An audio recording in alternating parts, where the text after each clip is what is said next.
is Bob Hutchinson, and I'm a comedian historian. I was tasked with my superiors to catalog the history of comedy and tell it to you folks who are tuning in about it. But I'll be talking about how it has changed since the dawn of the internet. Now, what exactly is comedy? Going by textbook definition, comedy is professional entertainment consisting of jokes and satirical sketches intended to make an audience think and laugh. But that's not exactly true. There's various types like dark humor, anti-humor, musical comedy, slapstick comedy, and what I'm doing now, as an example, is deadpan comedy. There's so many types of it, it's nuts. Comedy is structured in twos, a setup and a punchline. The shorter the setup, the bigger the laugh. Many comedians use it like bread and butter, and it's become natural. But before we do that, we have to go back, way back to the place where everyone thinks everything originated from, Greece. The word comedy seems to be connected to the word derivation in conjunction with the Greek verb meaning to revel.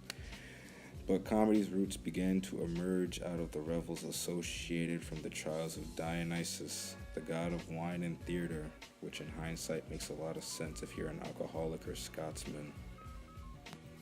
As the centuries went on though, English poets who wrote letters to each other, such as William Shakespeare and William Blake, used comedy as a minor distraction, or it becomes comic relief from the onset of the plague and dysentery, that which became the blueprint as to why comedy still exists today, to provide a temporary escape from life and laugh a bit, to relieve stress and try to be a bit happy.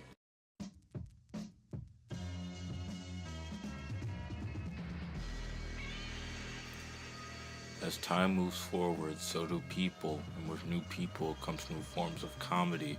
In the 40s and 50s, radio was becoming a prominent thing in American households, and there were comedic programs like the Abbott and Costello Show, along with President FDR's speech, and it is still blowing up since 1952 with the dawn of podcast and radio talk show hosts. Heck, a lot of comedians like George Carlin got their start in radio.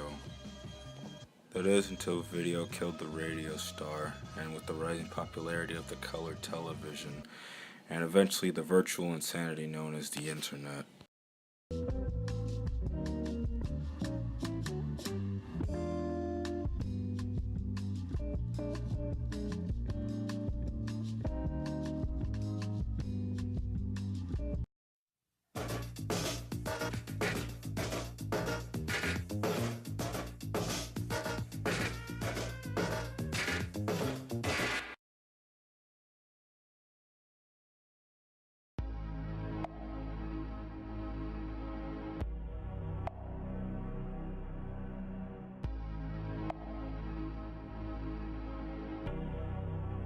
So how has comedy been changed in society? How has it become this idea that everyone can relate to and get behind? 2 words, memes and the internet. Now I know what you're thinking, and I will be too if I was in your shoes, but hear me out. Memes are not just funny pictures you send to your friends. They are a societal idea that is involuntarily spread.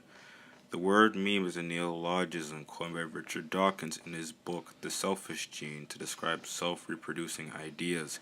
Examples of memes in the traditional sense can be found in culture, religion, ideologies, and literature, and they can be anything and come from anywhere. For example, I could show a picture of my pinky finger, and that by itself is not a meme. How it becomes that is by you, dear viewer. A meme is dependent on how fast and how far an idea or information can be spread, verbally or non-verbally, and you do it all the time, subconsciously. Does this relate to comedy or humor? Well, if you find something funny on Instagram or Snapchat, or whatever you kids use nowadays, you spread it to others, and if they find it funny, then they will spread it, and so on and so forth. That is how comedy on the internet and in real life works. So how does this relate to real life comedy? Well, if info on the internet is spread, so will its popularity. And the more popular or controversial something is, the more relevance it will have in the future. It also means free publicity. Comedians and the internet now work in a symbiotic relationship. One cannot live without the other, or else they will keel over and die.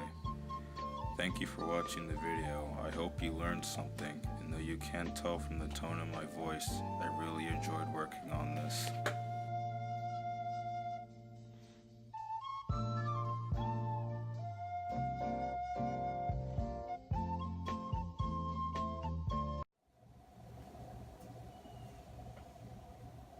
You're still here?